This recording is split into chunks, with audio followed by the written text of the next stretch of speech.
accessible to the common man of this country. There Because should be some mechanism for flexi. I'll get into it. Because our whole intention, our intention of the NDA government is that till now, till 2014, sir, this civil aviation was always like it was for certain sections of the civilized society. It was like civilized aviation. But once Honorable Prime Minister took charge, once Narendra Modi ji has taken charge, civil aviation was considered as civilian aviation, sir, and that is what our commitment is even today also. And to make it civilian aviation, this is a very important point which the ministry is also taking very seriously. But I would also like to tell the House that we have to understand the dynamics around the airfares also. It is not just the airlines saying that, Acha, tomorrow I'll just put this air price at so-and-so price. There is a certain mechanism. There are lot of other factors which are included in the airfares, like the ATF, sir, the fuel cost, the airport security fee, user development fee, landing charges, and lot of these factors, and taking into account the market demand also, and especially when some vacations are there or some special events are happening. So there are a lot of dynamic factors which get included in deciding the fare of this thing. And also yesterday when a lot of people were speaking, they were also mentioning that how certain carriers have gone out of system also. Some important airlines like Jet Airways and other Deccan Airways and some important airways which were very optimistic in the area of civil aviation, they've all exited the aviation market, sir. So we have to create a balance. Now, if you see, we create so much pressure on the airlines that they totally are not in a situation to run, then we don't have any planes to run only. So we have to create a balance, and that is the balanced approach that the ministry is also looking at. Where there is a balanced approach, the airlines also shouldn't misuse or take advantage of the position of the passenger. And also at the same time, we are creating a level playing field so that the airlines also operate at a certain stage in the country.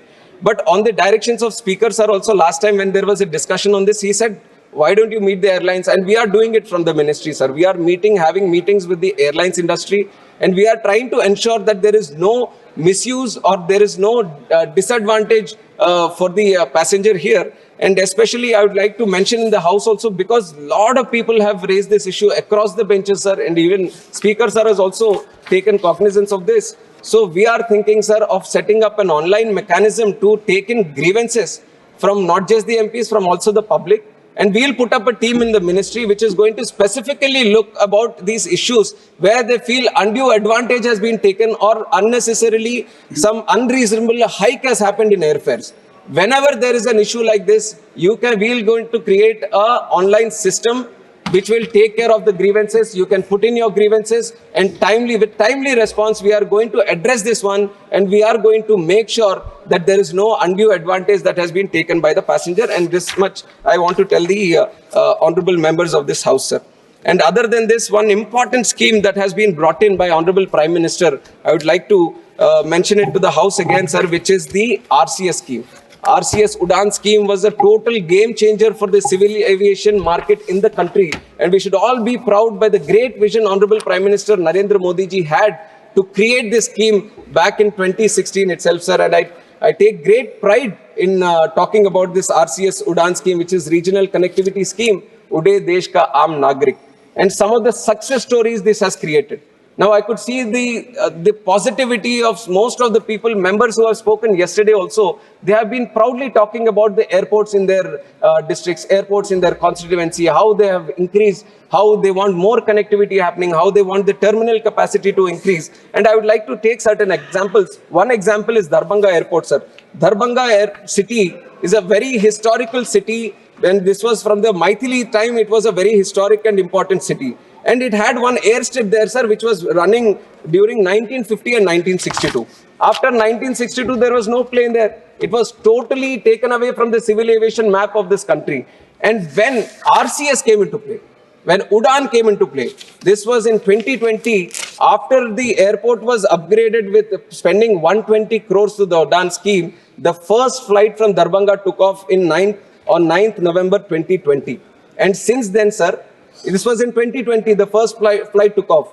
And in the year 2022-23, this was after the COVID also, the airport handled 6 lakh passengers in the whole year, sir. And that was the kind of change the RCS has brought in for this Darbhanga. And Jharsuguda airport, there was no airport in Western Odisha.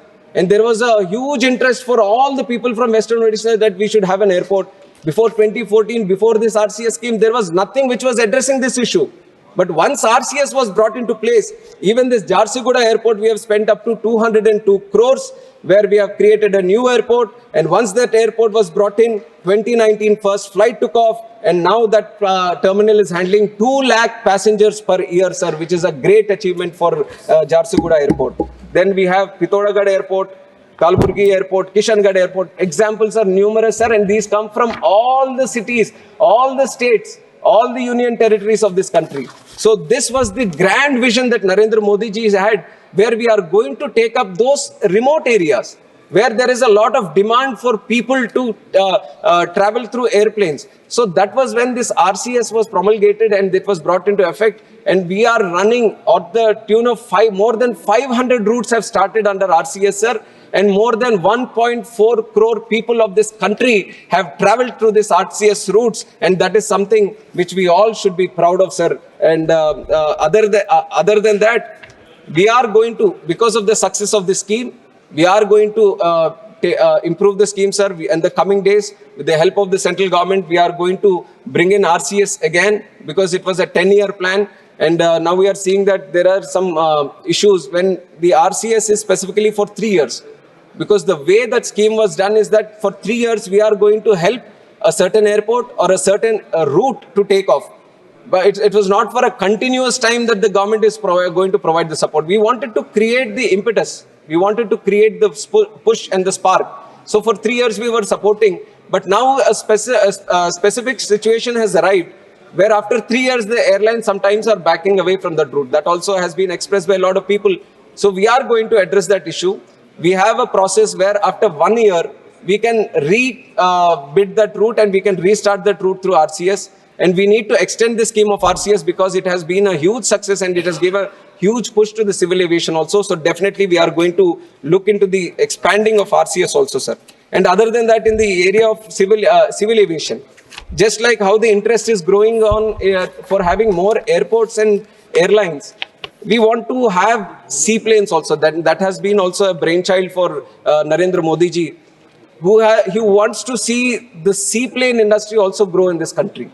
And there was certain policy which was made earlier, but we have taken industry feedback also on seaplane policy. They have requested for some changes. We have done those changes, and very soon we are going to launch the new policy also. And that is going to open up a new whole area of air travel, sir. Wherever you have these dams, wherever you have these lakes, wherever you have the sea connectivity, you can use the seaplane connectivity to connect those places again, which is going to create an alternate way of traveling, sir. So seaplanes is something we are looking at. And helicopters, sir. Now, if you look at the situation in India, helicopters are very, very low compared to the population or the size of the country we have. A Brazil city, Brasilia, itself has more than 500 helicopters. And we are looking at 250 something helicopters in the whole country. So there is a great opportunity to tap into the helicopter services in this country, sir.